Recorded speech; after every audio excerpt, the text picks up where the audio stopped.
Attention hotline fans, my mailbox has been full, my telephone has been ringing off the hook. I don't care if it's Central Pennsylvania, Laurel Highlands, Simi Valley, Durham, or India. Everywhere I'm traveling, people are asking me if I'm listening to the hottest wrestling podcast out there right now, the Podski. I'll have an exclusive later tonight for the hotline fans of World Championship Wrestling on the Podski and on Bash at the Beach 1998. What a stinker of a show that was. My God, was WCW terrible in 1998.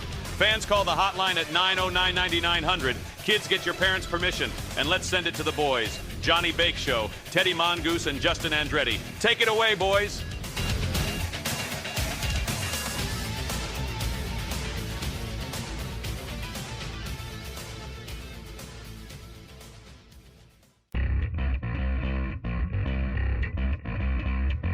Welcome to the Podski. What? Ooh, yeah. You understand, baby? Dig it? Let me tell you another thing. First name John, last name Baker. Uh-huh. Brother. Hello and welcome to the Podski. I'm your host, the man with 1,000 gimmicks, Johnny Bake Show. And it is episode 57. We are going to take you back in time. We already took you back in time 25 years ago, a few weeks ago at the Summer Classic weekend. We did the Road Wild 98 show. We're going back further than that. We're going to cover that whole summer of WCW. We're taking you back to Bash at the Beach 1998. What a time that was. But we got the three-man booth in here. We got Teddy Mongoose and Justin Andretti. How we doing, boys? Doing good. Worse now that I just watched this Bash at the Beach show, but life is good. So I here's the thing. I've seen so much good wrestling in the last 7 full days, right? Actually, let's extend that to 9 full days to include that FTR and Bullet Club Gold match, which is one of the best matches that I've ever seen ever. The reports are real when people say that might be the best televised tag match ever. I've never seen one. I think it was the best tag match I've ever seen. If it's not number one, it's in the top 3. Yeah, and it's not number 1 for me for tag match. And the only reason is the other 2 tag matches I have above it both involve Kenny Omega. But televised, it is number 1 with the Bullet Man. So I'm good, dude. I'm really good. I've watched so much wrestling in the last week and a half. And here's the thing. I'm caught up on literally nothing. Literally nothing, dude. Nothing. No promotion, nothing. Oh my, what's going on, Andretti? Well, I'm only at 6,000 steps today, despite the fact that I've been walking around like an asshole for the last 12 hours. But other than that, I mean, same thing, dude. I think I'm caught up on the G1, but my version of caught up on the G1 is I fell asleep probably during some of that, and I'm trying to go back and catch up again. But I haven't watched Raw. I think I watched Collision. I think. I don't remember. I've watched so much wrestling that I've had to take breaks the last 5 or 6 days and go watch MeTV and watch like Mama's Family and Dobie Gillis and freaking Green Acres and shit like that, just for 30-minute increments between wrestling, because I'm watching so much wrestling. I feel like my brain's on fire. So here's something weird synchronicity in the universe. Yeah, dude, the universe tells us, it shows us we need to listen, we need to see. I literally just was talking about Green Acres the other day with Mrs. Mongoose because I thought that Zsa Zsa Gabor was the person that was in Green Acres, and it is not. It's her sister. It is her sister. Yeah, I didn't know that. I went X amount of years because I have an unknown age, unknown location, unknown height and body weight, which is good and great for anybody that's listening.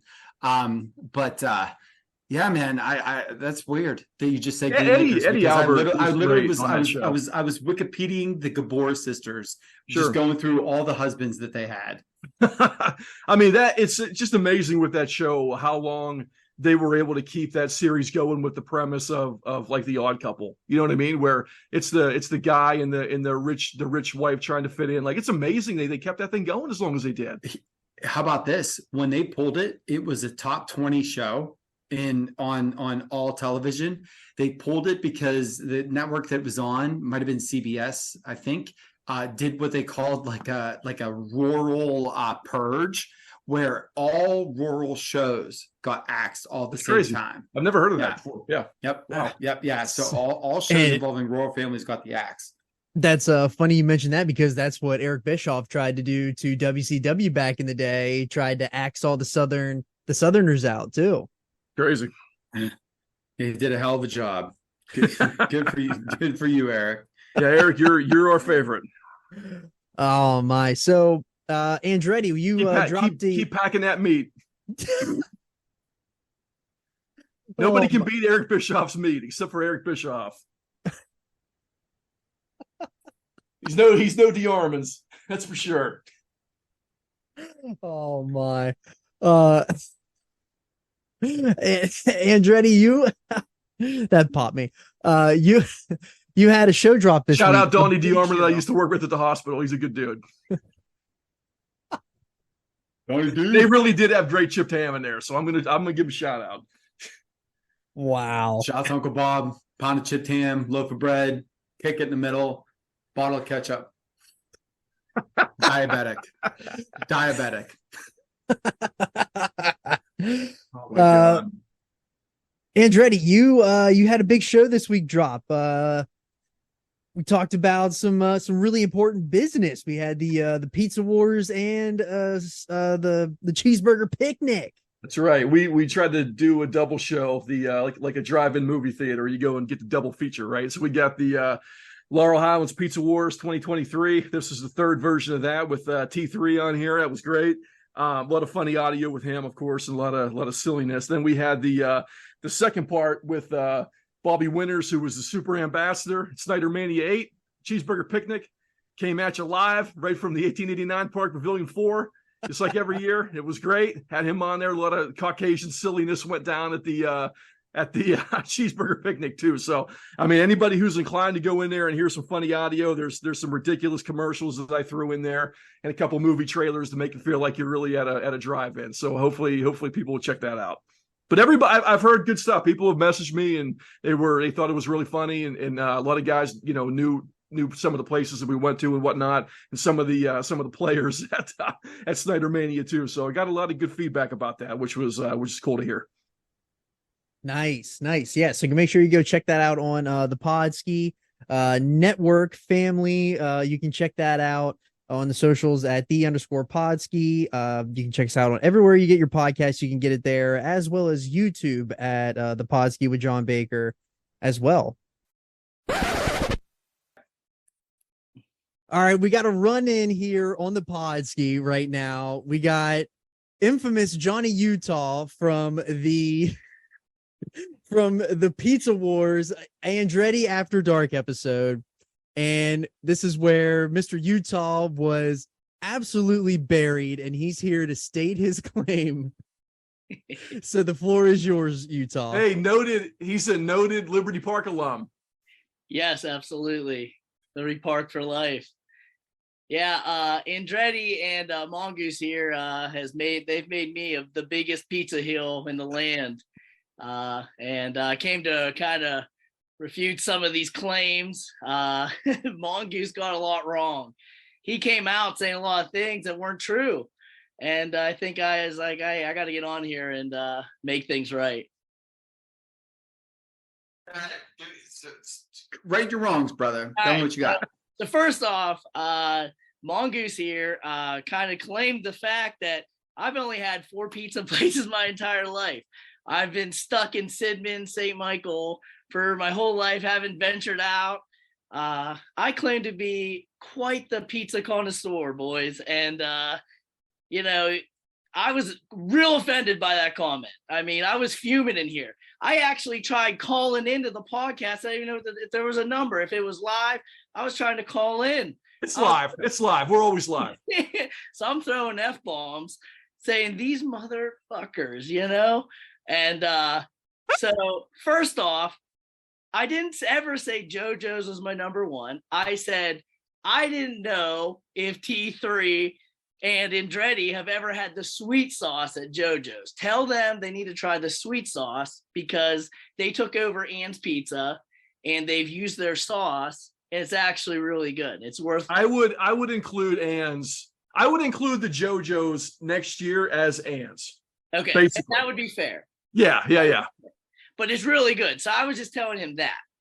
My number one would not have been Dominic's, and I don't want to bury any local businesses, because we need all of them we can get. But the one time that I've had Dominic's, it was below average, to say the least. Utah, listen, you got to get slices. Don't get a whole pizza. You got to go over there and get slices of just get a pepperoni slice, because I'm telling you, man, they're going to give you a piece of pizza that's like 15, 16 inches long. Okay, for whatever reason, I don't know if it's oven temperature or what it is, but when they make their slices, the pizzas are bigger and they're thinner and they're like more spread out, and it's a lot better. So I would just, next time you go over there, get that. Now, to be fair, when I had it, I was leaving the original Walmart, which is called Steger's store. It's the only place in the world you can get a pair of Dickies, some ice cream, your welding helmet, and a shotgun. Yeah, and a gun. Okay.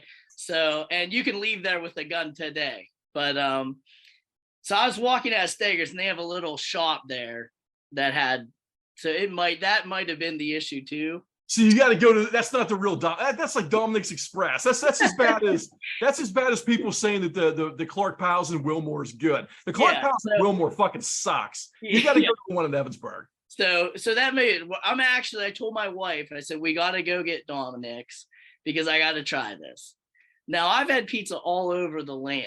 Okay, everywhere you guys have been, I probably have been to 80% of those places. So your top 5 was pretty good. Like I said, Dominic shocked me, and I was like, I kind of felt like this was like, I think I told Mongoose this. It was like the $1 Million Man paying off, the Andre the Giant, to give him the belt. He's, someone paid you off to do this. I was like, what's happening? Or Dominic's threw the salt in the eyes of the competitors. Like, what the hell's going on? I was like, this is bullshit. You gotta win. You gotta win that day, brother. You gotta win that day. Yeah, and that's another thing. So you're saying it doesn't matter that Morris's is the best pizza in the world. They got beat that day. Okay, so you're going just that day. That's it. You're saying anyone can win on that day. You're not going. So you're still claiming that that's not your favorite pizza. It's just for that day. It was your. Well, I mean, we could just say Morris's is the best pizza in the world every year and never do it. Right. And just never do the tour. You're going off, which is fair then. Now, I would say, to me, again, I wasn't there that day, but I think Joey O's is unbelievable. Sure. I think Joey O's it's different. It's completely different than any other pizza I've ever had. Well, they got runner up, right? It was really tight. Absolutely. And that's why I was so pissed. When you said, I'm like, okay, he's going to give Joey O's the championship. They deserve it.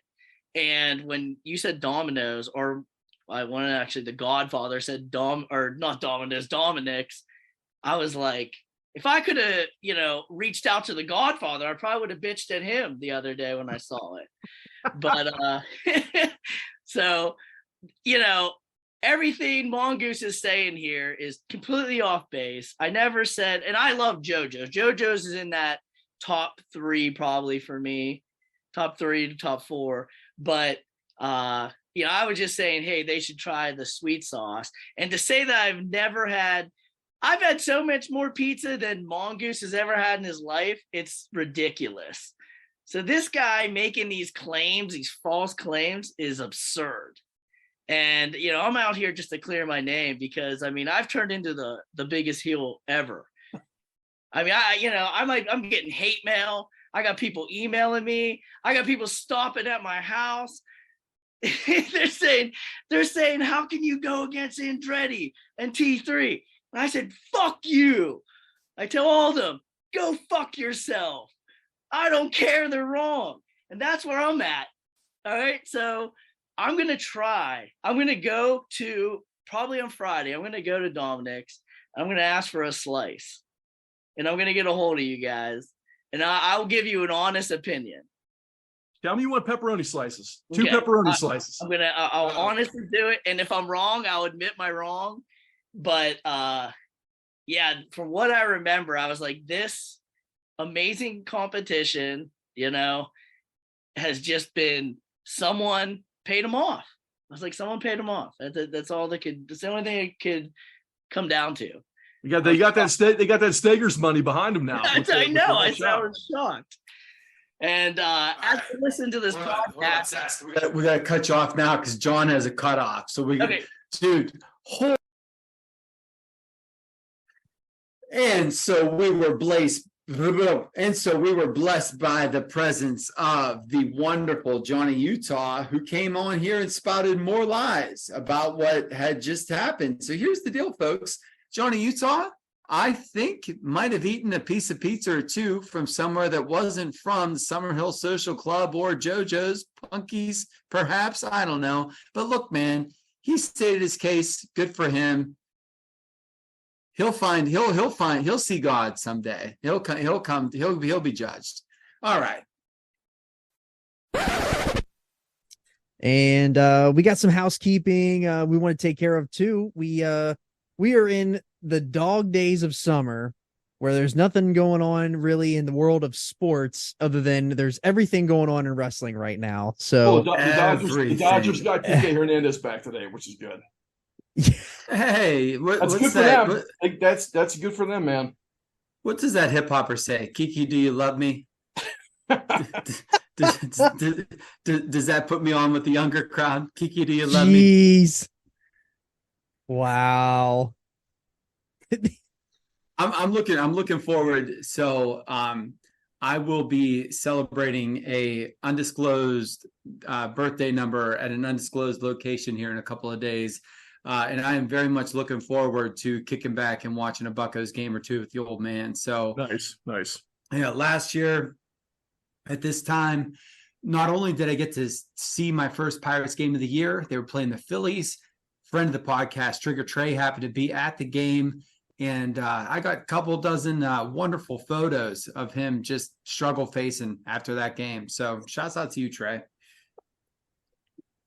That's when he's at his best. Absolutely. Absolute Ricky Starks.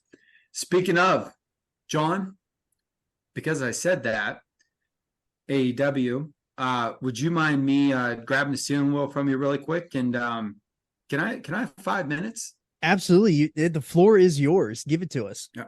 Okay. Cut a rug. Yep. To get right to business here, because we have a abhorrent WCW pay-per-view that we need to run through. And so while we still have listeners, I need to take a couple of minutes and I need to talk about why Adam Cole and MJF is the best thing in AEW, and it is the second best storyline in wrestling right now, only behind the Bloodline. Okay. So the first thing that I have to say is that the Adam Cole and MJF match that they had, that was at Broadway, that I wasn't expecting to be a Broadway. I heard some things afterwards. The crowds got time cues, etc. To me, I was not expecting it. I thought that the finish of the match was fascinating because I only saw MJF and Adam Cole at Wembley Stadium. And for us to get that finish at that time in an eliminator match, I didn't get it. When they did their and let's call it what it is, it was bad. The bad build that they did for their Battle Bowl thing, It was weird and it was bad. And then all of a sudden, they put those two guys on the camera together and they accidentally got magic. Okay. So we had super duper over Adam Cole and super duper over MJF. And I know that people do not like the skits, the hokiness, whatever. Fellas, those skits are some of the best wrestling TV that I've seen in years and years and years. And the reason I say that is that they are short. We're talking 3-5 minutes tops. They are hilarious. they are so hokey that they work. It's one of those things where like the camp actually factors into what they're doing. And it has translated into them being the most over thing in AEW. Okay. So when I first saw them getting together, I was like, oh, this is obviously going to be an excuse for them to now fight each other at Wembley. And I'll tell you what, man, the answer to that is absolutely not. They should not be fighting each other. They should be teaming together at Wembley. And I can fantasy book a couple of things here in a few minutes, but here's the reason why. When they come out, get the most insane crowd reaction. The double clothesline, which I saw a half dozen times in the main event of this WCW show today, and nobody cared about it, is the most over move in pro wrestling right now. And they have the crowd eating out of the palm of their hands. This harkens back to when they brought MJF back and they turned him heel and the crowd wanted him to be babyface. They didn't want to run with it. They had a plan. You literally have a second chance at doing it. You have a second chance. That never happens in pro wrestling. And now you do. Huge babyface team. And then when he turns, he could be the heel of all heels. And the last thing that I want to say about this is 2 words, Sami Zayn. Sami Zayn was supposed to be a 2 to 3 week bloodline pit stop. Mm-hmm. And all he ended up doing was getting over the Usi and, feeling, literally popped all of them in the ring. I'm feeling Usi. And what happened? We got one of the best main events in recent history in WWE, especially in a B show with Sami and Roman. That turned into a multi-month-long storyline that printed money. I was going to write the numbers down, and I don't have them in front of me, so forgive me. But that Better Than You, Baby shirt is the #1 seller this year on Pro Wrestling Tees. Mm-hmm. It is the best shirt that AEW has done in years. So people are buying it. We go into the Collision show where Dax flips not fist Harwood wanted to be serious. John, I'm going to find you a clip of Robin from Teen Titans going serious. And I want you to put it in right here and cut me out. Okay. Yep. Serious. Because that was Dax Harwood. I'm serious. There will be no tomfoolery. There will be no ham-hippity. There will be no dancing. There will be no nothing. Dude, that crowd booed the shit out of him. They didn't want to hear it. They wanted nothing to do with it. And he was shook, man. He was legit shook because they started chanting at him double clothesline. Yeah. So FTR, insanely over babyface team, is the de facto heel because the babyface who's saying, we're not here to mess around, got double clothesline chanted at him. Yeah. So you know what, dude? Bury it. Get over it. Swallow your pride if you have it. If it was just shtick and storyline, then that's fine. But if there's any apprehension about them doing any goofball stuff in this match, I'm sorry, man. This is Rock and Sock 2.0. Accidental lightning in a bottle. This is going to sell t-shirts. It's so over. So please, AEW, I beg of you, please put the belts on Adam Cole and MJF, and you have that headline your main event at Wembley, and you put them against an Omega and Ibushi or something like that. I dare you. I triple dog dare you to do something like that, because that is going to be insane. And if you want to do the breakup there, you do the breakup there. And then you have your title match right in place for either a title match if MJF retains against CM Punk, or you have a built-in blood feud for Full Gear down the road. Or you could do the turn and then the following week at All Out, do the match there. The only reason that I'm thinking that won't happen is that CM Punk carried around that red bag. And he's been carrying it around. The red bag, because he carried it around, I'm saying that, and he should actually, I think, for the sake of Chicago, he should be in that main event for the real champion. So I appreciate the floor, man. I love. They are the best thing on TV, man. When they went to that Chinese restaurant and the food was too hot and they were drinking, quote, 100% alcohol, I died. I freaking died, man. I died. Who drinks 100% alcohol? Who serves 100%? I guess apparently this Asian restaurant in Boston does. But dude, the crowd just eats out of their hands unlike anything in this company.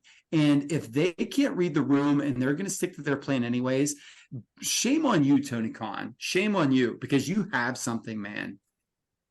I 1000% agree.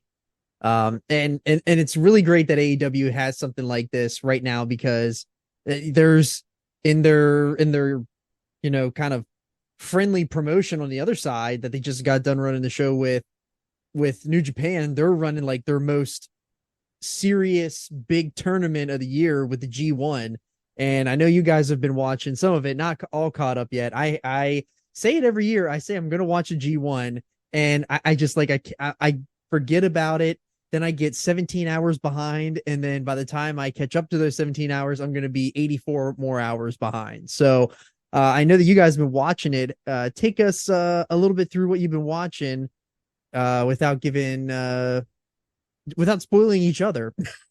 Yeah, really quick, and I'm gonna tee up Andretti on this, but really fast. So the way that me and Andretti been working is that we made a pinky promise, through distance, only 3,000 miles or so, that we're gonna watch this and we're gonna review this, straight up. And so I'm through about two and a half shows so far. I have this to say. First off, Gabe Kidd absolutely murdering people before the bell rings, just murdering people, throwing chairs, put them into the audience, just making them pay for crimes that they didn't commit, but Gabe Kidd feels that they did.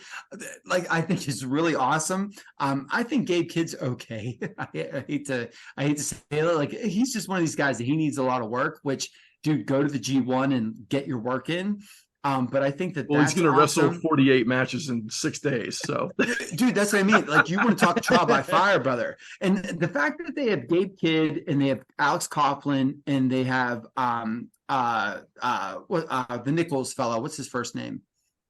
Mikey Nichols was in NXT. He's an older guy. Okay, so they got but just these newer faces. Mikey Nichols. You have Shane Haste. Like there's these new faces in New Japan where, like, again, man, trial by fire, and I absolutely love it. The one thing that I need to tell anybody that is thinking about watching anything, again, only being through the 2.5 shows, is that let me look at my notes here. So I gave Eddie Kingston and Shingo Takagi 10 stars. So I took Dave's scale and multiplied it by 2.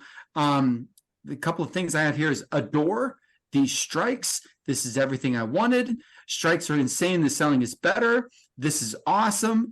Wow. 10 minutes, 10 stars, Eddie Kingston and Shingo. And the other thing that I need to put over is the Great Khan, who, by default is Andretti's guy. He wrestles Okada, and here's the funny thing is Baby Mongoose has seen 3 matches in the G1 so far, and 2 of them have been Great Khan matches.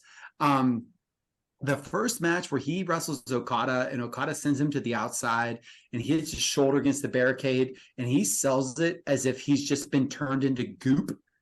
Dude, I fell over. It was one of the most wonderful things that I've seen in wrestling this year.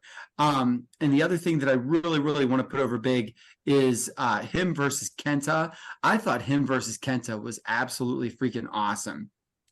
For that, I have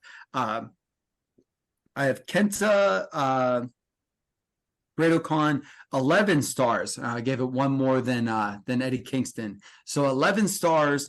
Okan screaming while doing straight right punches to Kenta's face is the move of the year. So I have supplanted the Samoan Spike with the Great Khan screaming while delivering straight right hands to a man's face. And so that's what I have so far. What do you got here, Andretti? Well, there just were some people that I wanted to kind of talk about briefly, and everybody's brought their A game so far. I thought there wasn't anybody that looked out of place, even though whenever we looked at the card about who got included this year for the G1, I know there were some names in there that we were kind of surprised about, but I thought everybody's done great, man. It's a great time for older stars to step up and really shine with the younger guys, and for new faces to get a chance to shine against some of these older guys. And I think even Naito and Tanahashi have done great with everything that they've done. They haven't had a bad match with anything yet. So that's been a really cool thing to see that too. And look, man, it's not easy for those guys, man. And you can even put Okada in there too. I mean, these are guys that work a lot, man. They work a lot. And Tanahashi his legs are not good, man. Naito's been, not the healthiest guy in the world the last couple of years either, but man, they come to work every day, man. And these matches that those guys had, it just shows you why they're legends in New Japan and why they're always going to be. Naito and Jeff Cobb, one of the things I literally had was that if we get this Naito throughout this tournament, that Naito's the MVP. That Jeff Cobb match, he was insane. He did everything that you would want Naito to do. It looked good. It was crisp. It was, I mean, he was awesome. I'm just scared to death that because of how grueling the tournament is, with the schedule and everything, that his body might not be as kind to him.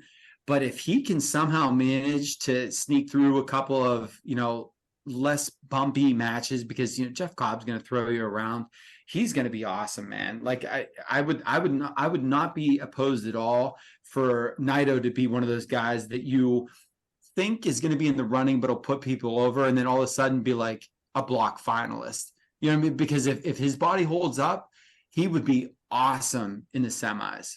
The guys that I'm most worried about moving forward are Cobb and Tongaloa. And I know Tongaloa's been out for a while and he's doing fine, but I don't know where that guy goes after this showcase, because he's getting showcased right now as being a member of the G1. So I'm not look, he's got another guy who's been banged up for a long time, but Cobb, it seems like Cobb's been there for a long time and he's had chances, and I'm not sold on it yet, man. But for, in terms of guys who have just blown me away, I mean, Kiyomiya is awesome. He looks fantastic. He is awesome. Him being a guy that from the outside, he got thrown into this. If people weren't super familiar with, man, I mean, that guy can work with anybody. And he's a really talented worker. But you got to give the audience credit, because he's over in every building that he's at, even some of the lower attended events. He's over, man. And so obviously he's a name there.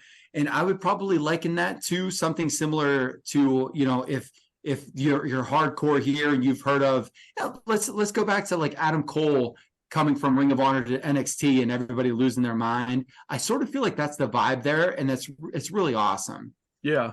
And I know I brought this up to you, but I'm not sure that Umino is going to be the big baby face, up and comer, younger guy that they need him to be. But I think that Kiyomiya might be. But yeah. So the match that the two of them had was just outstanding. That was one of my favorite matches of the whole thing. Yeah, I haven't seen that. I can't wait to see that one. Oh, okay. I'm sorry. Yeah, I won't. No. It's okay. It's okay. No, I'm only giving anything away. But that was just. I mean, that's the thing, man. It's like I am caught up. I am all caught up right now. But the issue with that is that I am doing 6,000 other things during the course of the day. So by the time I sit down to watch them at night, I am freaking, dude. I'm beat, dude. I'm beat. Mm-hmm. So I'm trying to keep up with it, but I'm floating in and out, while I'm watching the show, But the other guys that really stood out to me, I mean, obviously the big guys like Okada are always going to do a really good job, but man, I'm telling you, I probably sound like a broken record with this too. But is there anybody that's had better performances over the course of 8 months than Taichi? Dude, Taichi and Ospreay, chef's kiss. I've not seen Taichi and Okada, and I know that it's everything. I'm telling you, I haven't seen it. Don't know the result, but I heard it's great. It's so good. It's so good. I said to you guys in the group that few things will get the missus' attention if it's just in I had her attention for a while that one was on, like where she was like, oh, what's going on here, blah blah blah. So yeah, man, Tai Chi's so good. The one thing that I will give everybody on that roster credit for, man, is that company, they get cherry picked, and people leave to go to AEW, or they go to WWE or whatever for a bigger paycheck and probably less work. But the thing is, man, is like, those guys have stood the fuck up, dude. They stand up when they need to, man, and they really show up. And you've got guys that came through that system that, didn't really do a whole lot of anything for a couple years, that now we're like, okay, dude, it's time for you to show what you've got, because we need you. And every time that happens, they show it. And now you've got Tai Chi's he's probably my favorite guy in that company right now. Yeah. And this is where, look, man, the thing about TK is that he sent Eddie Kingston over, and I didn't hear anything, but I read the clips of his media scrum about not the media scrum, excuse me, the basically like the promotion call before the ROH show. And he said, listen, this title match was supposed to be Claudio and Eddie Kingston, and then it was going to be Jay Briscoe and Claudio, and Jay is hurt, but Eddie has an opportunity that I think is only going to benefit him. And look, man, I know you can't send 4 or 5 of your big dogs over there because you need them the whole time. But the fact that they got Eddie over there is so awesome. It's so awesome. He's a great fit. He's a great fit. He's a really great fit. Yeah, he's only going to get better, and he's going to come back. And I hope to God that if he can make the semis great, or the quarters rather great, but even if he has a good showing, the people that know will know, and he's going to be an even bigger star, dude. I think he was the perfect person to send over there. And next year, I would love, in the future, maybe not next year, but in the future, I would love to see them send a Jungle Boy, a Hook, like some of those types. Go over there, man. Get your ass kicked for 3 months, or not 3 months, but 15 weeks or so, or whatever. Well, even especially Super Juniors would be perfect for those two guys. Yeah. 15 weeks is the same as 3 months. What am I doing, man? I don't know time. Go over there for 6 weeks. There we go. Go over there for 6 weeks or so. Get your ass kicked, and really. But yeah, Super Junior's another one too. That's a really good fit for. Those the other guys, everybody's done great. I mean, I'm not an Evil fan at all, but I got to give him credit for trying, for the effort. Yeah. And the Finley Evil match, I think you're gonna like that match a lot. That was great. But the great thing, man, like, how good is Yota Tsuji, dude? I mean, when you were talking about Kiyomiya being their guy, because they don't have Kiyomiya yet, they just have a handshake thing. Because Okada and him wrestled, and it was a pretty big deal. They did like that interpromotion All Japan thing with him. But they got Yota Tsuji, and if they got Yota Tsuji, then his smile, like, he's so charismatic. He's such a good worker. That's a guy that can sell you 1 billion t-shirts, and it can be a huge baby face. He's supposed to be working heel, and people love that guy, man. They just like him, and that's a really good point. But New Japan right now, they go through these periods where they're in transition, right? Where they lose a couple guys, or business goes down, or the pandemic, or whatever the hell it is, right? That always happens to them every couple of years. But right now, they've got a just unbelievable roster right now. They've got an unbelievable roster, and they're doing a really good job with where everybody's at.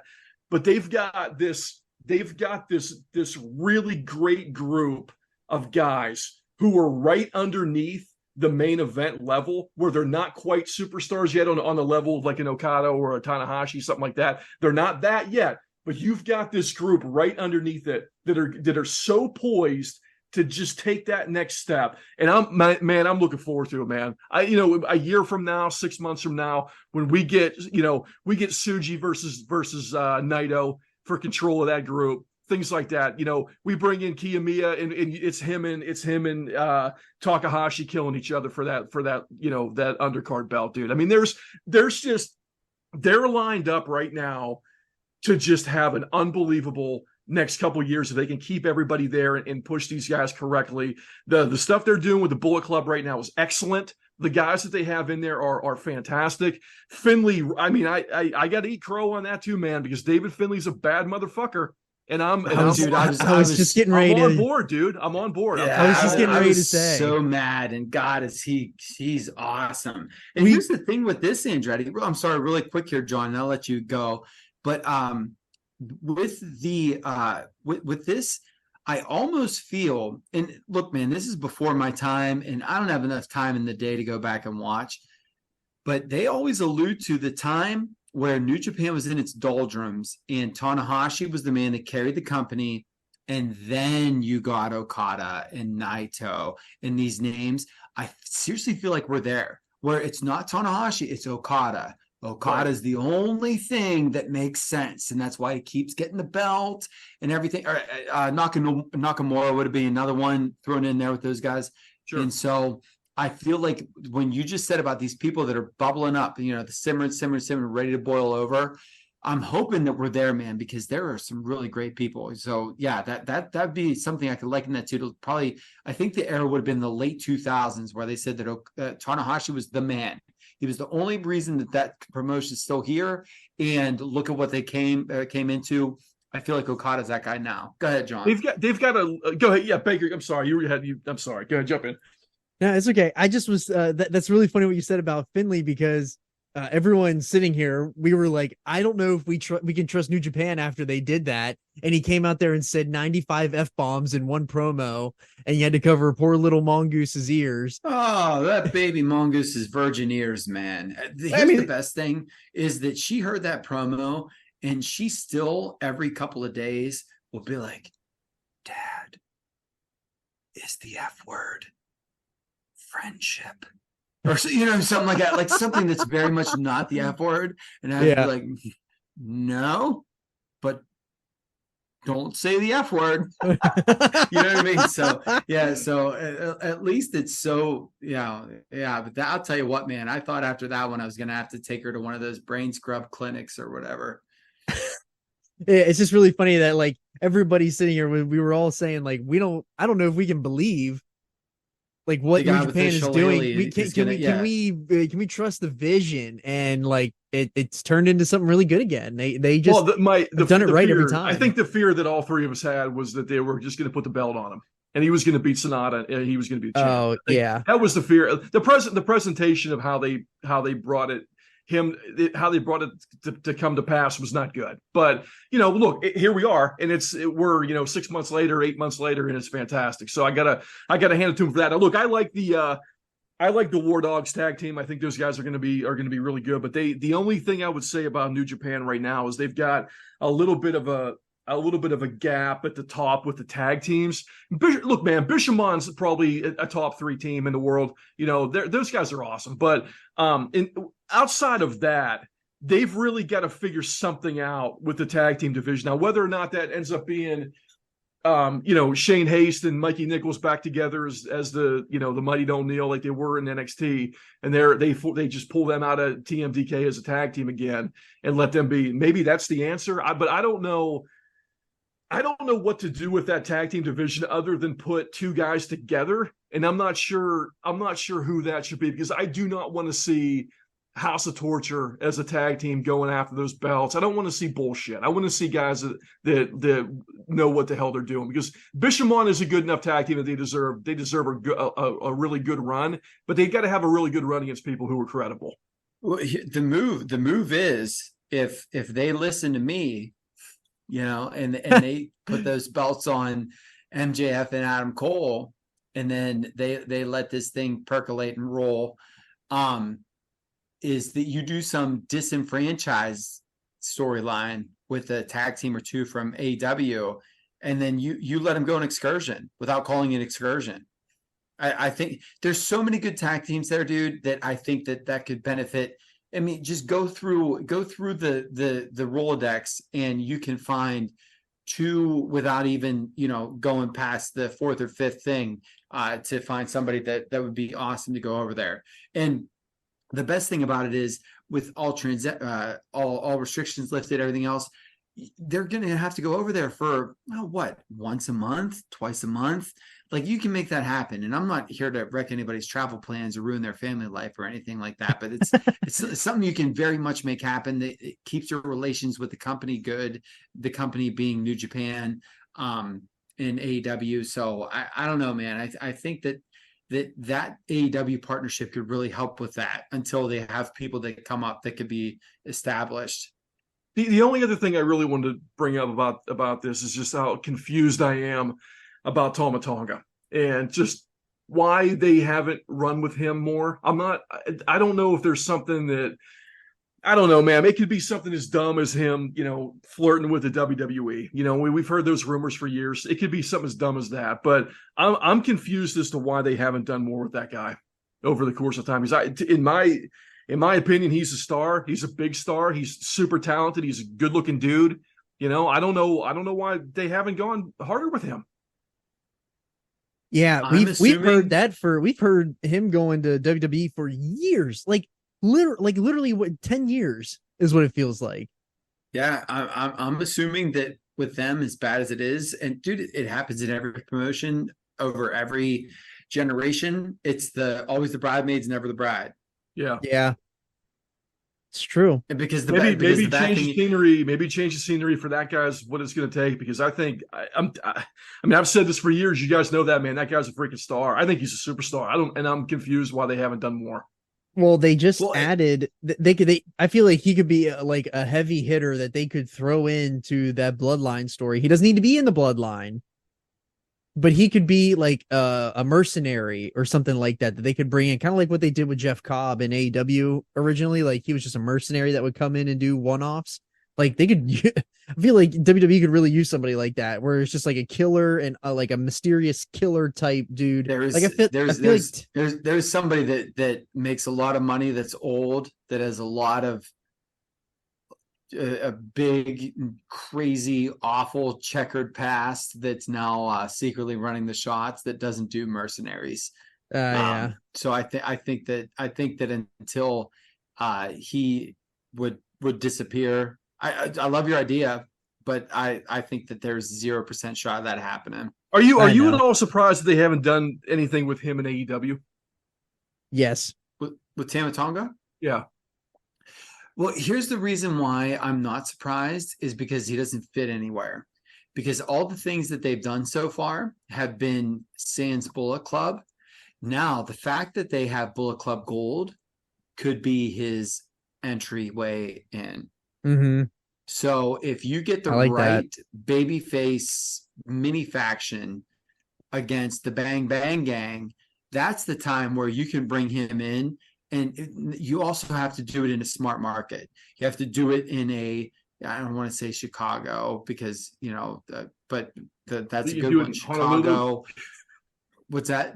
You gonna do it in Honolulu? Yeah. Or if you did it in one of the Samoan Islands. Yeah, dude. If the do it on Jericho Cruise goes wild for Dynamite. American Samoa. Yeah, but if you did it in one of those smart markets, though, I think that would actually really work. So that could be a place to bring him in.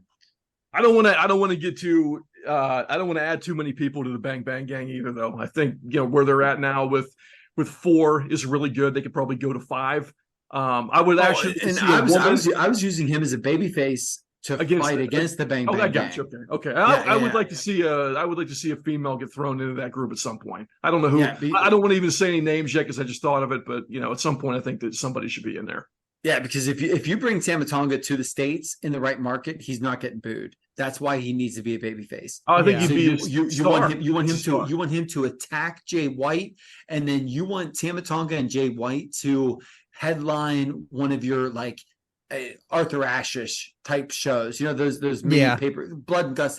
One of these mini pay-per-views on TV that they do. How awesome is Jay White? I mean, dude. I mean, yeah. Dude, that him and Juice Robinson, that tag team is awesome. They're like the workhorses of Collision. That has not been a bad show. It has been fantastic so far. It's insane how good Jay White is, man. I remember driving to that MSG show with Trey, and oh my gosh, he still hates Jay. Well, but both of us. But here's the thing, man, is that at the time, this was when they were trying to quote unquote make Jay White a thing, right? Yeah, yeah. And so his slow style screaming, it was annoying to watch. And it's one of those things where if you look back on it on retrospect, it made him a great heel, because here we are with this insane work rate and all this stuff, and this guy's slowing it down. And that's what he did. And we hated him. And I guess that's the point, right? Yeah. Is that we're supposed to hate him. And the thing is he just got so good at what he did. And I hate to say this, but it's true. When he grew the beard, man, yes, that was such a big deal. It put the look over the top as a heel. Like, he lost all babyface. And the other thing too is that he got insanely ripped as well at the same time. Yeah, dude, he's cut out of stone. And now, dude, he found a great sweet spot where when he works these American crowds, he can't just go, because what he fell into in Japan, especially pandemic era, is he would just scream. There was no crowd noise, so he would scream, "Oh, F you," and he'd trot people and everything else. And his screams are really well timed to where the crowd goes dead, and he'll say something abhorrent. Yeah, like, oh God, he's got it going on, man. He really does. You want to talk about? Are we good on G1? Any closing thoughts on that for right now, Mongoose? We'll be back. Yeah, we'll be back. Listen, man, it's the best thing in wrestling every single year. It had a little bit of a low point because of pandemic restrictions and everything else. This tournament so far has been awesome, and we'll be back. So, Baker, before we get into anything else, you want to touch on Pillman for a minute? Yeah, if you didn't see the news, Brian Pillman Jr. signed with NXT, where he signed with WWE, signed with NXT, and he's going to be reporting to the Performance Center at the end of August. And I think that are we confirmed that he's going to NXT? Yes, Dave confirmed it. Good. Or Body Slam confirmed it, but I don't know if Dave confirmed it, but Body Slam did, and usually they're not terribly off either. So this is a very smart, egoless, awesome decision by both parties. Yes, because that guy needs a change of pace. He needs to be trained. He's got a great look. He's by all accounts a great dude. Yes. I mean, he's got the legacy and the name. That is a guy that you want to do everything you can to make him a star. And I'm really glad to see that he didn't just mail it in and say, "I'm not going to NXT. I'm too good for NXT. I'm going to MLW again," or some bullshit. So for him to go and just understand that where he's at and where he has to be and to do it, I think is a really inspiring thing. Well, that and we've said it. We said it after, the Brian Pillman Dark Side came out, that the kid needs to go somewhere where he's going to get the work, and he was never going to get the work in AEW, and he's finally going to the place where he's going to get the work. The sky's the limit for him. He's not too far along where you can't fix him. He's like it's not like it'd be like a Jay White or somebody like going to NXT or something like that. He's still a moldable piece of clay that they can form into the exact thing that they want him to be. And he's going to get the work at, and it's not like he's not like he's a bad worker. He just needs more time. And he's going to get it at NXT. And I could see that guy being a monster babyface. And they're already on the legacy train. Like, they got Breaker out there. They want the legacy to keep going. And why not build it for a place where the guy, didn't get his best shot at WWF because of the ankle, and they've had one of the greatest. Every time you see an Attitude Era promo, you see Pillman 9mm. Now you don't see it as much anymore because guns and all that, can't do that anymore. But that's one of the greatest segments, one of the greatest moments in Raw history. and a chance to bring that guy's son to the big time, hats off to both parties. Yeah, Love for it. sure. They've done a lot of great work with less. I'll say that. Yes, absolutely. And dude, NXT right now there's a lot of great prospects down there, man. There really are. The people that they've taught how to talk and they've taught how to work, and just for them to be able to take Pillman under their wing and help him, I'm seriously really excited about it. Yes, and I'm willing to say that, we just did our Summer Classic and the mid-year award show. Depending on how things go, he could be part of that best male prospect by the end of the year. Sure. So, but yeah, we're here for the main event now. We got this WCW, this Bash at the Beach 98 show. I thought this would be a good idea. So we did the Road Wild show a few weeks back when we did the Summer Classic, and which was a bad idea. It was a bad idea because that show absolutely sucked. So I was like, why not run it back and do the show that happened before that we had mentioned during that show? Which came first? We couldn't remember at the time what came first. Did Bash at the Beach come first, or did Road Wild come first? Well, Bash at the Beach came first, and then Road Wild happened. So we figured we'd come back. We're going to do the Holy Trinity. So this is the reveal that, we're going to cap it off with Fall Brawl 98, which Mongoose and I, when I got Mongoose into watching NXT, we watched that first War Games together. And after that War Games, he sat down and he was like, you need to watch this War Games from Fall Brawl 98. And we sat there holding each other's inner thigh, absolutely in love, because they're the absolute by and love, that doesn't mean it's any good. No. Yeah, and here's the thing, man, is that this has been really difficult trying to explain to Mrs. Mongoose while I have this stuff playing on in the background and I'm telling her I'm doing research for the Podski, is that I keep saying over and over again, this sucks. This is so bad. And she's like, well, isn't this the Attitude Era? And I'm like, actually it is. Yeah. And then so I go and I bury WCW from 98. And then I look down and I'm wearing a cut off NWO Wolfpack t-shirt. And so you know what I mean? It's an impossible thing to explain to a lay person, man. Like, you want to talk about one of those things that we look through with rose-colored glasses. 1998 WCW is all it, man. I was not prepared for how not good these shows are.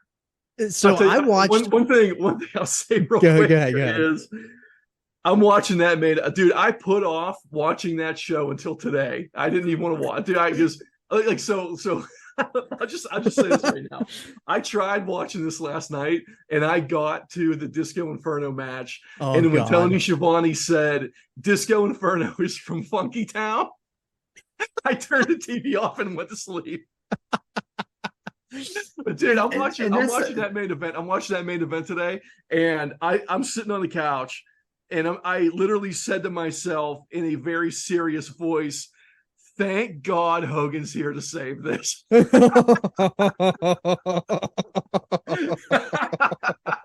that's so great. It's crazy because I've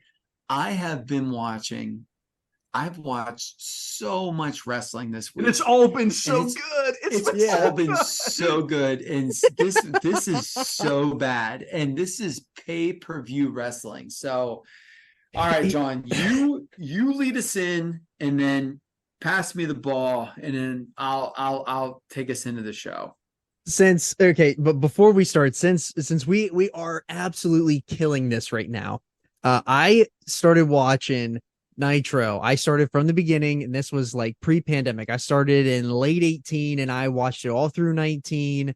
Then I watched it through COVID because I wanted to see what WCW was all about, and I fell in love with Nitro. And I don't remember this being this bad my first watch through.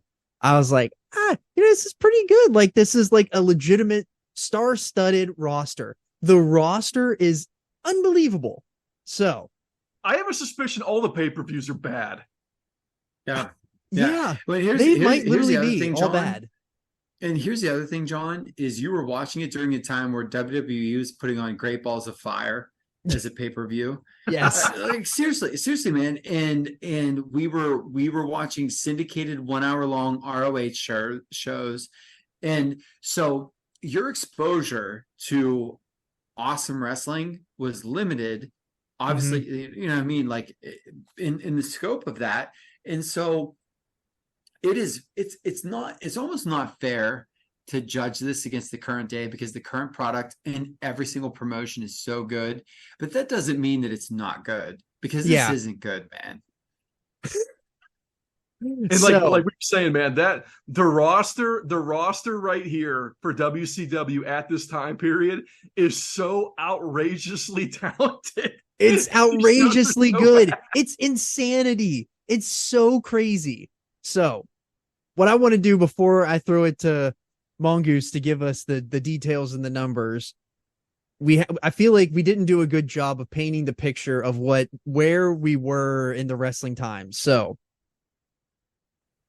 where we're at right now in WCW in 1997, we're gonna throw it to Mongoose because so much happened, and it's a pivotal point in the Attitude Era, in the Monday Night Wars, and we'll throw it to Mongoose here, and we'll get this thing started off. Okay, so the go home show of Nitro from July 6, 1998. We have Hulk Hogan, Bill Goldberg, main event. This is the most watched wrestling match in television cable history, wrestling cable history, I should say. And this actually was a point where Nitro broke the 5-week winning streak of Raw. So we're in the middle of the wars, right? So we had the 83 weeks, and now we're going back and forth, back and forth. So Raw won 5 straight weeks. Nitro takes this one.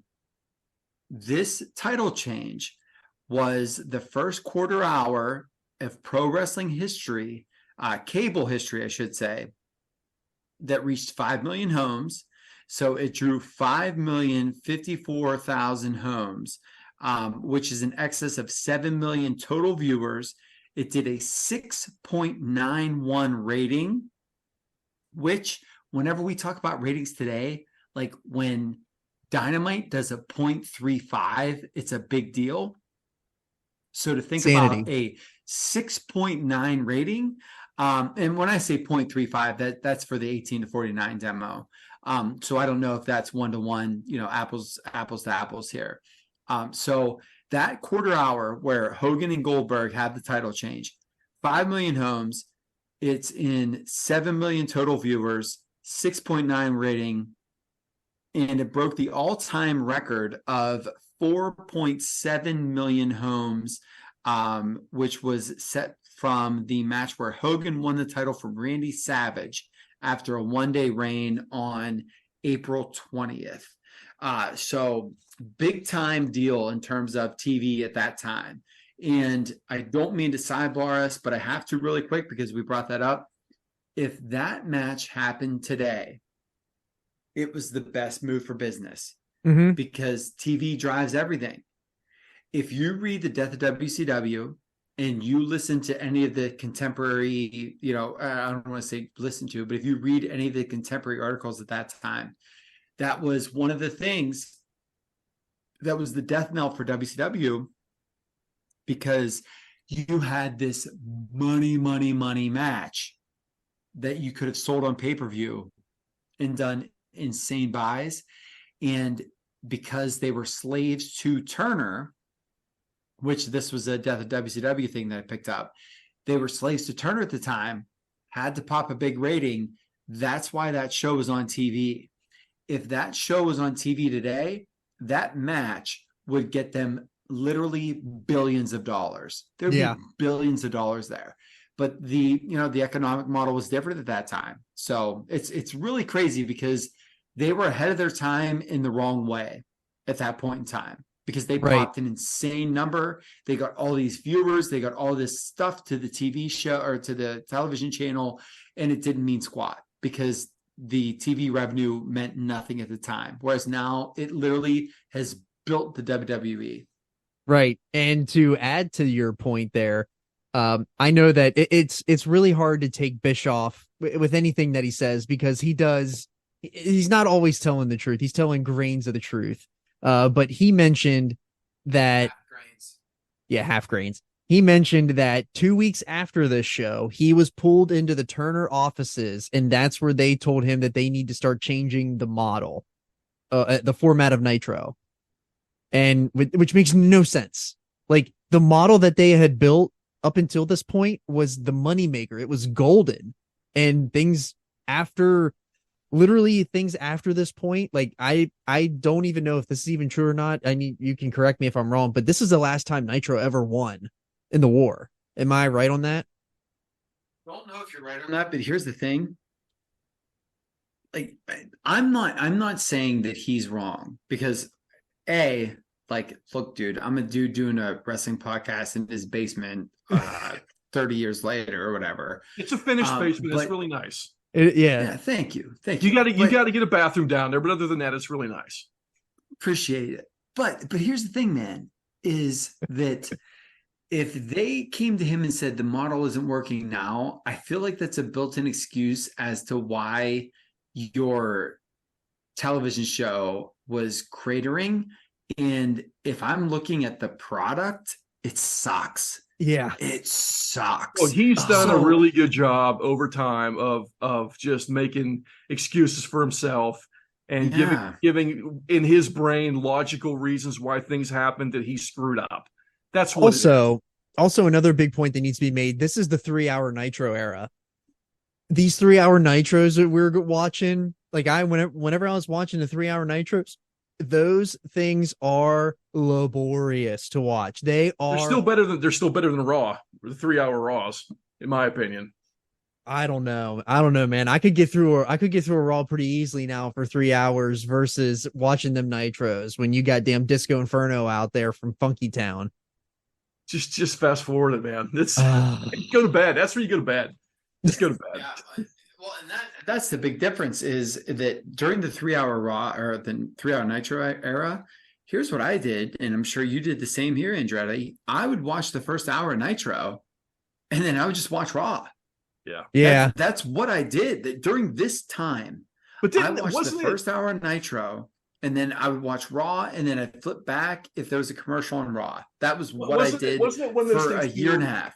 For that first hour of Nitro, look, maybe I'm misremembering this, but wasn't that first hour of Nitro usually like some of the guys that we wanted to see? Like they would be like Jericho versus Psychosis and things like that. Like that's what we wanted to see. Jericho, La Parka, Hoovy. But what they did then is they would also tell you what the main event was going to be.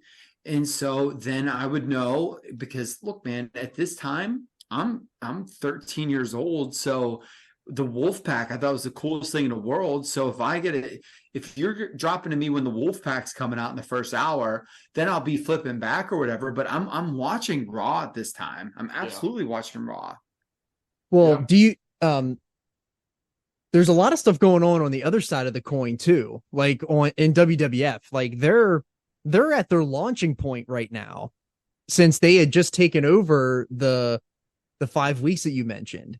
And I do have some notes on this here too. They're also on the heels of the King of the Ring 98, where Mankind gets thrown off the cell. I was there live for that. Yeah, which you were there live as well. Like they're at the they're not at the pinnacle yet, but they're on the climb, where as WCW, they're on the swing down. And it's I'd argue here really quick. It's not the pinnacle of the company, but this is literally peak Steve Austin. Yes. Because he's the champion and he's the one. Because people think that Austin was champion forever. He wasn't. No. And this is in the meat of the Steve Austin title reign. Yes. And it's also right in the sweet spot there of the DX Nation feud too. Yeah. So huge, which absolutely was huge. There's so many things that like where the tides were literally turning, and WCW literally continued to fumble the ball every chance they got. And this pay-per-view is like literally like the case for that, showing literally when you start at Bash at the Beach and then you go watch Road Wild and then you flip it on and you see what they did at Fall Brawl later on, which we'll cover later. It's no wonder that the company was going out of business, and why WWF. It literally is a shame. You look at that roster, man, and you're just like, there's no promoter in the history of the world that would not want that roster right away. And it's just that I don't even know what, man, out of control is the only way to say it. Everything just got out of control. Totally agree. You got any more notes for us there, Mongoose? Would you like me to set the table? I will. You can set it for us. All right. So we are going to review Bash at the Beach. This took place on July 12th, 1998 at the Cox Arena in San Diego, California. This particular event drew a sellout of 10,095 fans. There were 9,031 paid. We had a gate of $314,842.50. They also did $100,000. What was that? $100,275. There we go. In merch. So big time success at the gate, right? Mm-hmm. So we have a gate of $314,000 in $1998. Big deal. $100,000 in merch. Obviously, that's awesome. Printing money in the building. Literally printing money in the building. Yep. Preliminary buy rate of this show was 1.5, which is going to equate to about 525,000 buys. That is $6.76 million gross. For comparison, the average WWF or WCW show at that time was doing around a 0.8, which would mean that the Malone and Rodman main event equaled about an additional $2.9 million in revenue. And then also for further context, Rodman's previous two pay-per-views did $2.61 million and $2.79 million in revenue. So this literally doubled that plus. So they had a lot of people that were interested in this, and bless the child, man. I don't know. No. If we're looking at observer numbers, there was 139 reviews. We had 30 thumbs up. We had 109 thumbs down and 0 thumbs in the middle. So 78.4% people gave this pay-per-view a thumbs down. 21.6% gave this a thumbs up. The best match poll was overwhelmingly Juventud Guerrero versus Billy Kidman. Number 2 was Chris Jericho versus Rey Mysterio.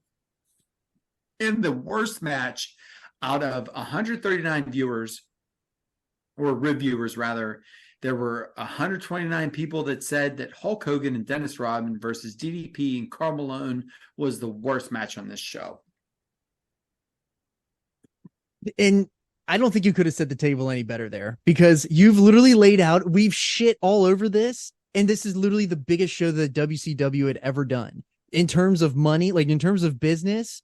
Like this is the biggest show that they ever put together. Think it's about insanity. The fact that they had the 2 centers from the NBA Finals, right? Is that what it was? Yeah, they literally that NBA Finals. Power forwards, two power forwards. Two power forwards. So here's not to slate Luke Longley and Bill Wennington, whatever I said that. So here's an interesting thing about that though, is that they obviously played the NBA Finals, but there was a dust up between the two during a game in the finals that is noted on commentary by Shivani or Tanay or whomever. And conspiracy theory is these guys shared an agent. So you don't do this deal overnight. And conspiracy theory is that dust up was all work put into a shoot sport. I'm glad you brought that up, because if you listen to the 83 weeks episode of this show, Now I know it's Bischoff. We already laid the I would never. I would never. Yes, we already laid the table about Bischoff, but Bischoff said that they did have a sit down where he took it to Malone. He said that Rodman didn't give a shit. Rodman was all about it, but he said he took it to Malone and they very gently, softly gave this to him in a way that it wouldn't seem like they were trying to, throw a game or anything like that. But they said that it was discussed in the offices about not going over the top and like actively throwing and doing shit like this on purpose. But if it happens in a game, just go with it and like literally do something.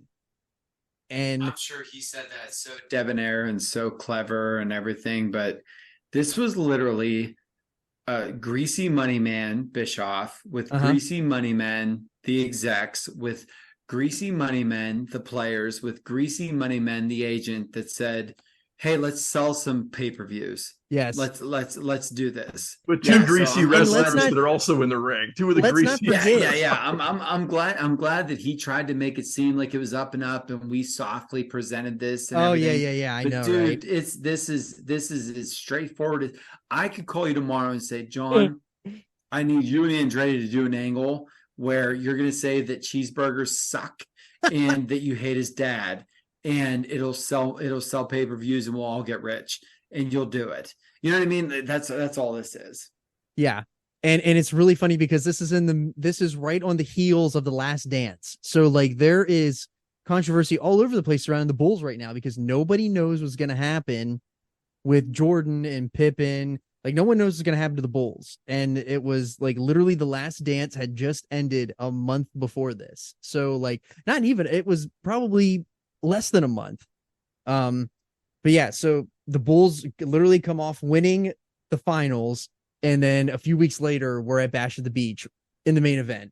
And that's not the only pro athlete that is on this show, because they have Kevin Green, who didn't say a word about this guy. About him. Whole show. Everyone, okay, so if you don't know who Kevin Green is an NFL Hall of Famer. He is all-time great linebacker. Yes, all-time big linebacker. He's the all-time leading sack leader as a linebacker. He's a 5-time Pro Bowler, 2-time All-Pro, made the All-90s team. Now he doesn't have a Super Bowl, but the man That's like Neil O'Donnell's fault. That's Neil O'Donnell's fault for doing the job in that game. Yep. Neil O'Donnell jobbed. And look, man, because the reason I love pro wrestling is that we know it's a work. Obviously, pro sports are a work too. O'Donnell jobbed. He tossed a couple of softballs to Larry Brown in the Super Bowl 30. So poor Kevin, man, he deserved better. So did How good did Kevin Green look, dude? Kevin Green looked carved out of stone, man. He looked awesome. Kevin Green looked like he should have been a wrestler. Too. Yeah. He was. Yeah. They should have signed him full time at that point. They should have. He was in the middle of his career. They said that was the last. They said that he's. Here's the thing, John. He's at the end of his career. In 1998, Kevin Green is an old head, man. Right. Who was he playing for then?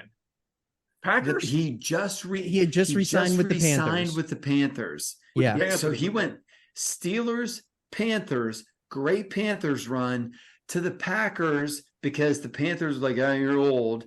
And then back to the Panthers to do like his swan song. Well, he did a year good doing his swan song. Yeah, he did. He had just gotten done with a year with the Niners, and he had just re-signed with the Panthers. I didn't even know he played for the Niners. I didn't even know that. Yeah. They loosely mentioned that on commentary, but I had already known that too. So, but yeah, this card. We'll just start from the top. We'll get to Kevin Green and the Giant later because I got some notes on the Giant. Sure. So. We start this card off with a Ravens rules match, and it gets a 2.5. Huh? Another one. Hold on, there's something you missed stuff before that. So let me get my notes here real quick. So the first thing we need to talk about was the opening video package to this show. Sucked. Which was so bad. He sucked. So bad. That video package going into the beginning of the show and the video package going into the main event were laugh out loud terrible. They're the worst video package I think WCW ever did, and we haven't even got to 2000 and 2001. No, the other note I had, dude, what a set. How great does that set look, dude? I will say that WCW, their sets for their pay-per-views are some of the best sets of all time.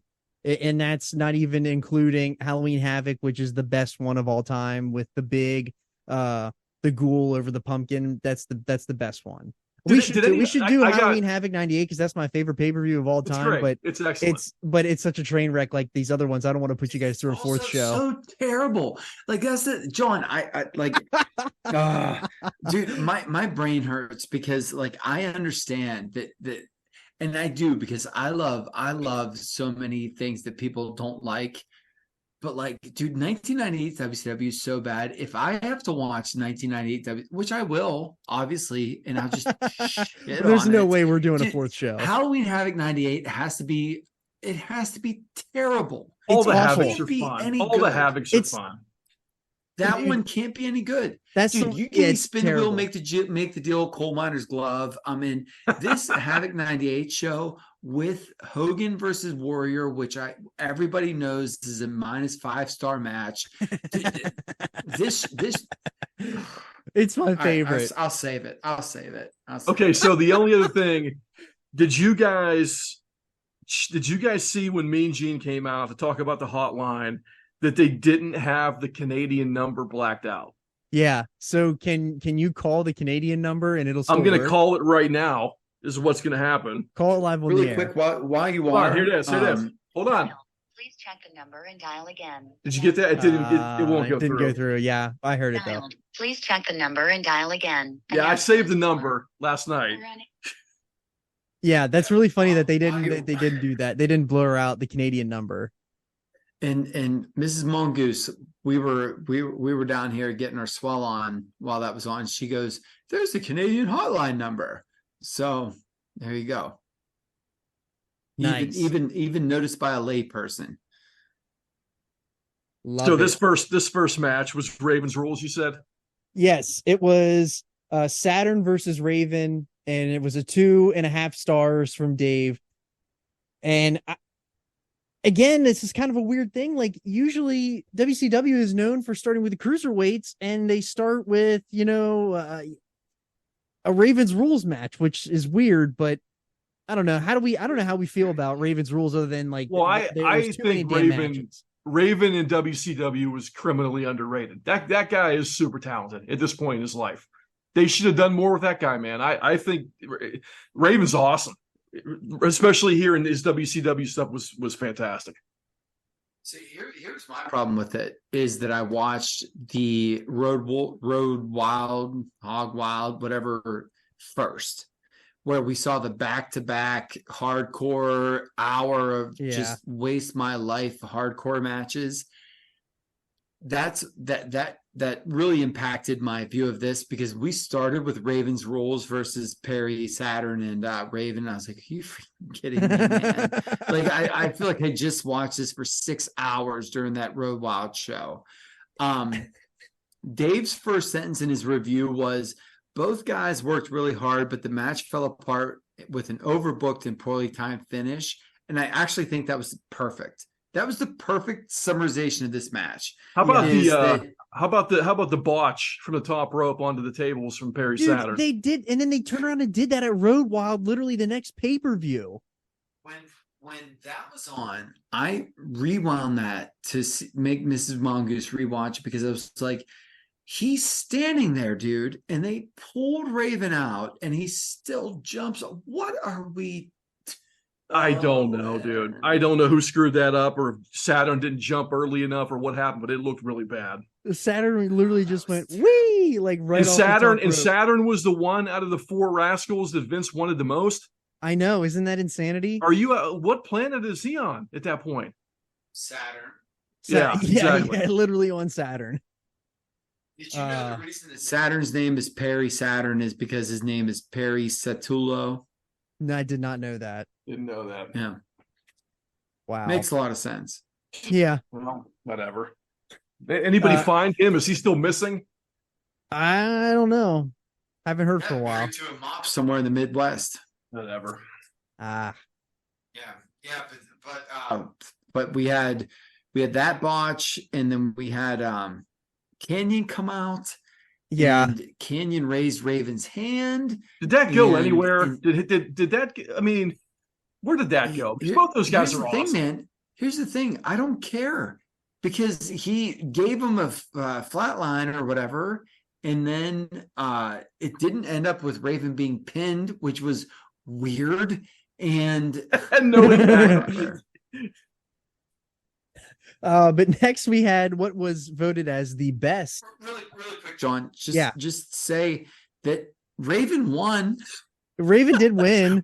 we talk about all this stuff. Raven won. He did hit the even flow or whatever his DDT was called. So yeah, that was that. So yeah. Saturn gave Riggs a DVD, and then he got even flowed. So jeez. And at one point, Lenny Lane got involved also. So, or was that Lodi? I don't even know who the hell. Which I think it was Lodi. Lodi, yeah. Lodi. Whatever. Jeez. Yeah. Sign guy Lodi. Shouts. Yeah. The next match on the card was voted by the Observer reviewers that it was the best match on the card. It was a 4-star match. This is my favorite match in the show, man. I thought this was hands down awesome. And really quick, this was Kidman's first pay-per-view match. Really? First pay-per-view singles match. Wow. And this was awesome. So go ahead, John. This was Billy Kidman versus Juventud Guerrera, which Andretti and I are still pissed off at you, Juventud. If you're listening to this, fuck you for not showing up to Relentless Wrestling in LA. So fuck you. But at any rate, you had a really great match here. I feel like if you inserted this match on like a Dynamite today, it would fit right in. I thought it was really good. Yeah, they looked awesome. Both these guys were outstanding. Yeah, there was really good cruiserweight action that you would expect when you would turn on WCW. The thing I noticed too about it was for Hoovy being a guy that wore a mask for a long time, like his believability with his face is really good. Yeah. For being someone who picked that up pretty quick, after working with a mask for all those years. So, I mean, hats off to him for that. I thought he looked great. He looked great. Yep. Dude, high spots were boom, boom, boom. Like they were. There was no botches. Because here's the thing is when you have somebody that works lucha and somebody that doesn't, is that we see it on Wednesdays all the time, with like Commander and those guys where, there's some of these miscommunications every once in a while. There were none of those here. This was awesome. This was crisp and clean. That that springboard Frankensteiner was awesome. Uh-huh. And then the finish, dude, where Kidman, because and John, if you don't know this, one of the the things about Kidman forever was that he would do the shooting star press and just kill the guys to death. Yeah, that he would hit. So yeah, like he would just mash their orbital bone and all that. His shooting star press looked awesome. It did. Missed it, and then and then we had the Billy, 450. 450 is it 450? I think the 450 hit, like that was great. Yeah, so my exposure to Billy Kidman was whenever he was in WWE, whenever they were on the heels of the Invasion and all that, and he would be on like Velocity and SmackDown and stuff like that, and he did that shooting star. Dude, that shooting star was the greatest fucking move I thought I ever saw in my life when I saw it the first time he ever did it, and it still looked good here. And the fact that he just ate it right in his face was even crazier. But I thought this match was fantastic. This was the best match in terms of work for me. But not the most fun that I had in a match though. No, I agree. But to me, this is a 4-star match. Like, he 100% gave it 4, agree. And like I am right on board, man. I would have thought this was. I would have said 4. Yeah, I thought this was awesome. Yep. And then the next match, this is kind of like a twofer here. We get a Chavo versus Stevie Ray, and then that leads into the Eddie versus Chavo hair versus hair match. And I don't know what the hell this Chavo and Stevie Ray thing was, but I popped to the moon when they did the handshake spot and he started tapping out to the handshake. And that ref totally shit the bed on that. That couldn't have looked worse. That ref, all these refs in WCW fucking suck.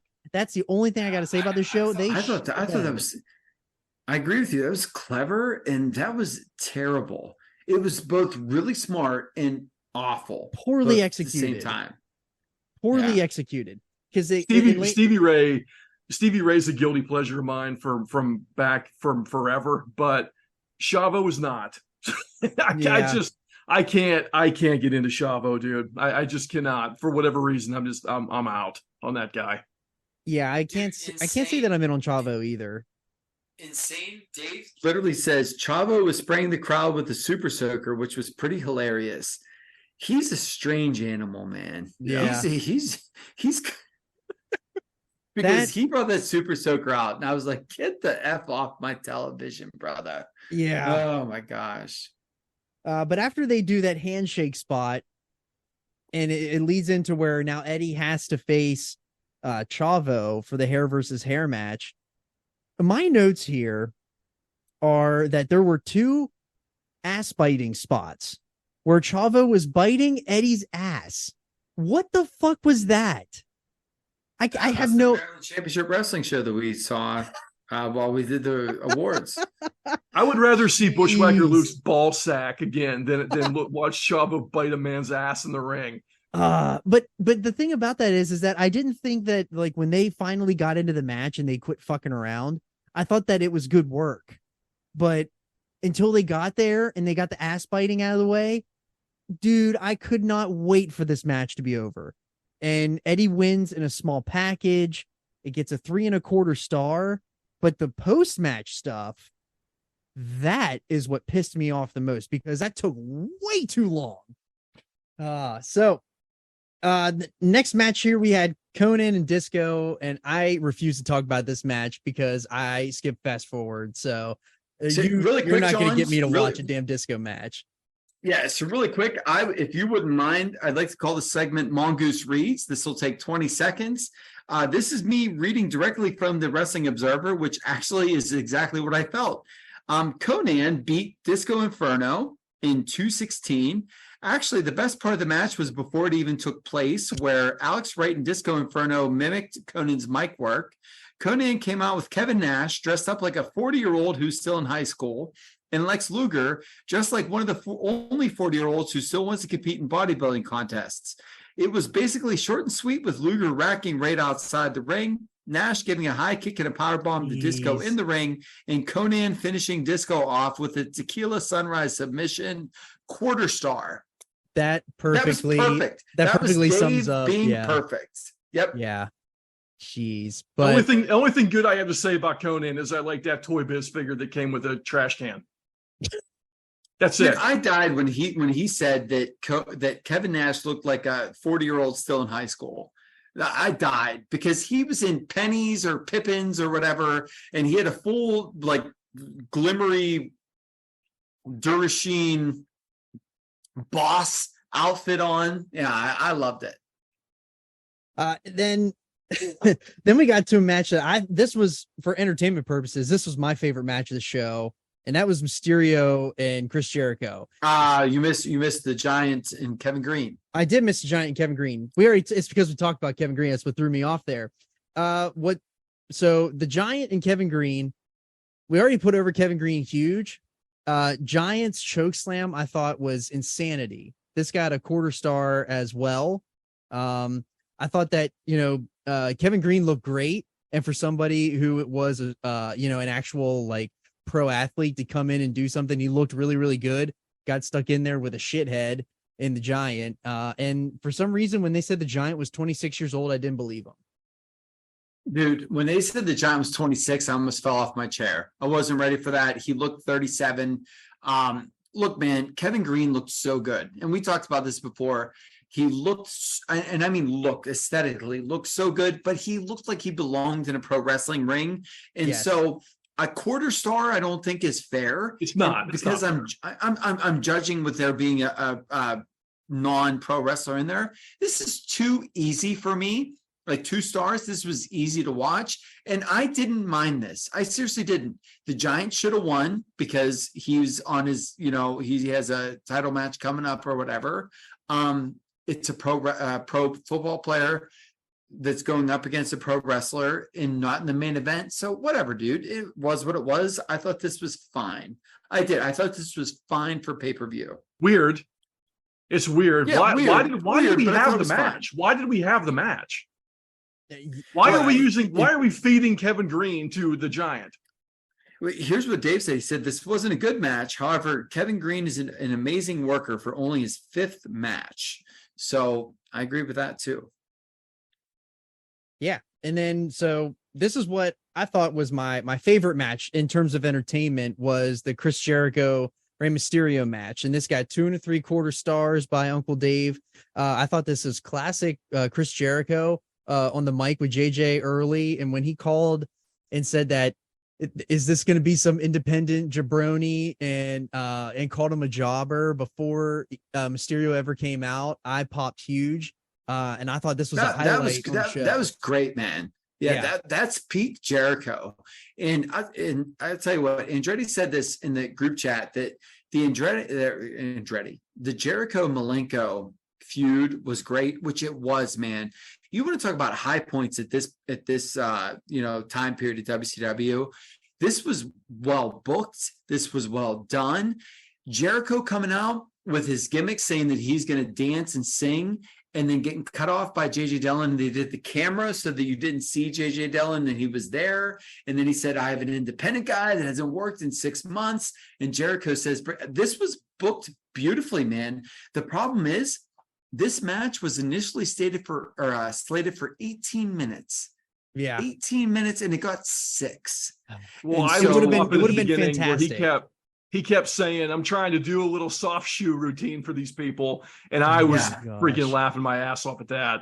It was great. Yeah. Entertainment value, top notch. And if this would have even gotten 10, it's probably easily 4 stars. Him saying 2 1/4, I understand because of the time constraints. Look, man, to me, that's a 3 1/4 star match. I thought it was great. Like seriously, for the time, I thought it served its purpose. And then little nugget for anybody that follows afterwards. Jericho got the title back the next night because Dean Malenko interfered and he was a suspended wrestler. So they determined that he did not deserve to lose the title or whatever. So there's that. And then, so we were kind of in a good spot there with 2 back-to-back matches that we kind of liked. And then this is where the show absolutely takes a nosedive. Well, look, I hear Hart's music and I'm like, what? Yeah. So we have Bret Hart versus Booker T for the TV title. It gets 2 3/4 stars. And this was just like, it felt like Bret Hart was trying to give them the WWF style Bret Hart match, and he gave it to him, and the crowd was just like, "Meh, it's Bret." And then we get a DQ finish, and I don't even have much to say after that. I was enjoying it. The fact that they mentioned Antoine Carr twice during the show, and no one said the words Bret Hart. Bret Hart and Booker T are 2 of the top workers of the last 25 years, dude. Yep. And they didn't even mention this match one time. They were fighting over a belt, and no one said the words Bret Hart or Booker T one time during this whole show. Yeah. I was gobsmacked whenever Bret came out, and then triple gobsmacked whenever it was against Booker T. So here's the thing: Bret Hart WCW is every single pay-per-view from 98 until 2000 is a dream match. It's something you wish you could see and you get a chance to see.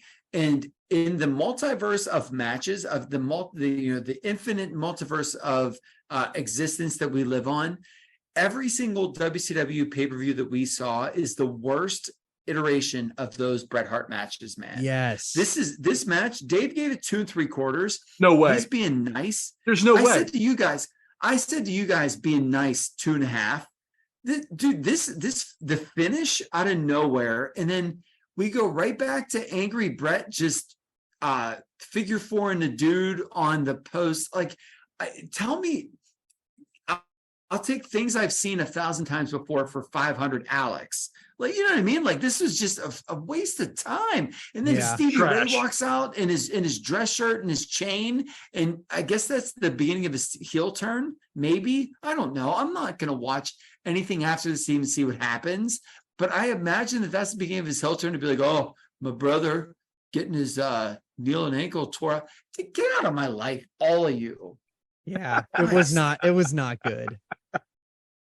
And that just leads us right into this shitberg match, which is Goldberg and Kurt Hennig. It gets a 1 star.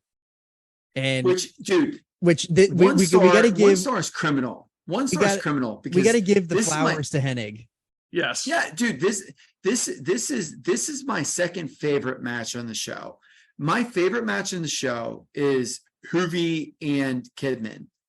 This I have over the Jericho and Mysterio match because, dude, Hennig flopped and sold like a champion.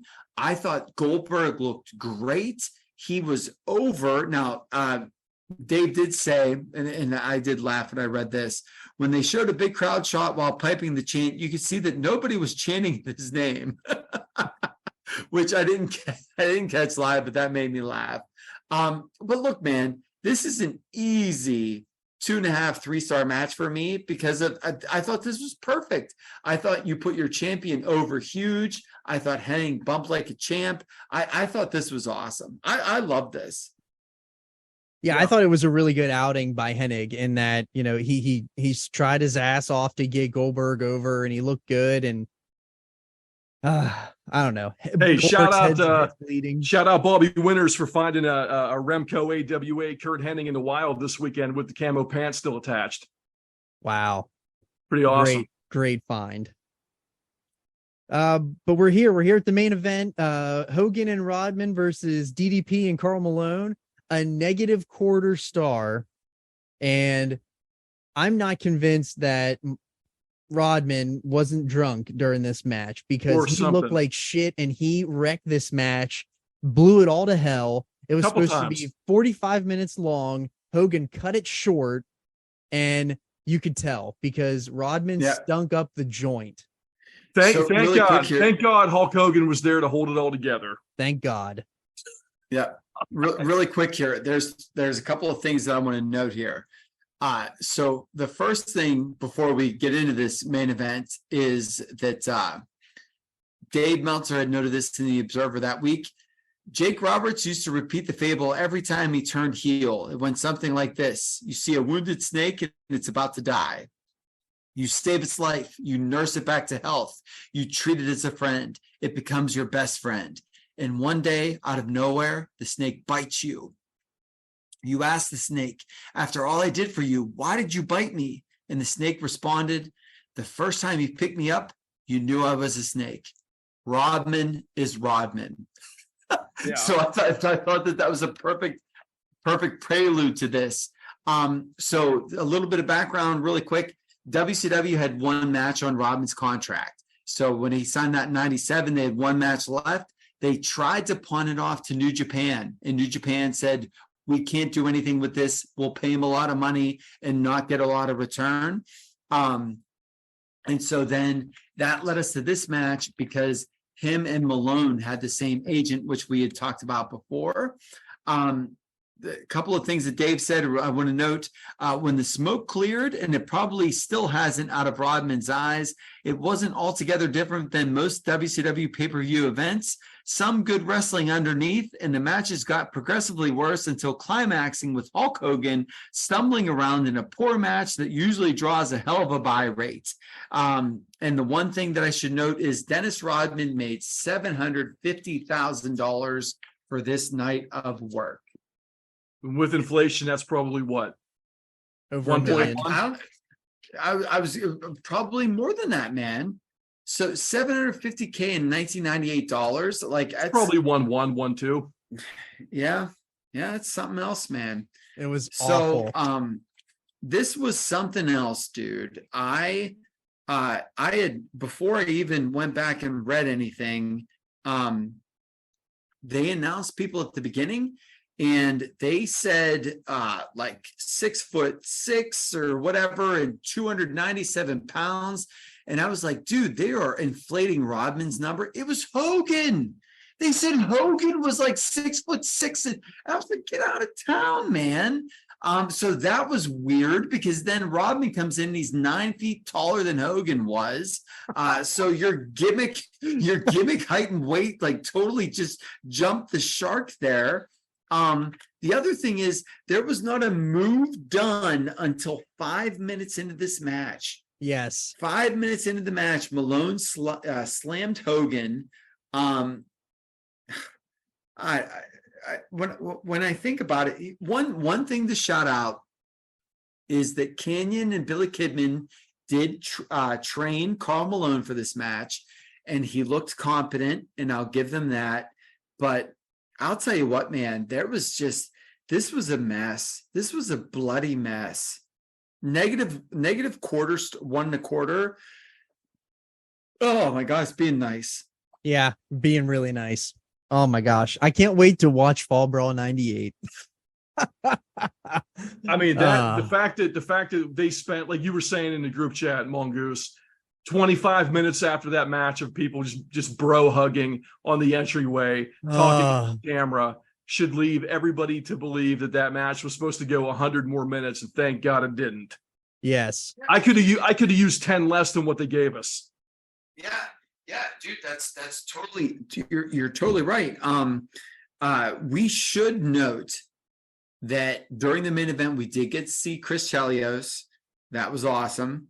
And one other thing that I want to note from this is that Meltzer had put out that although it was never announced on television, at one point there were plans for a Sting and Lex Luger title defense against Scott Hall and the Disciple, but they were dropped a few days before the show. In its place was the Conan and Disco Inferno match, just to give the NWO Wolfpack a brief appearance on the show.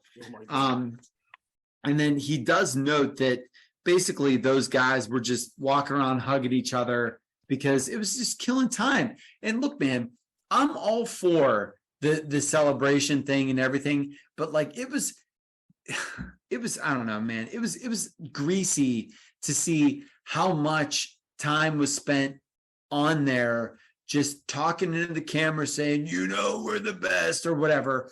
Also, can we talk about Karl Malone nearly taking the head off of Charles Robinson with a diamond cutter for no good reason?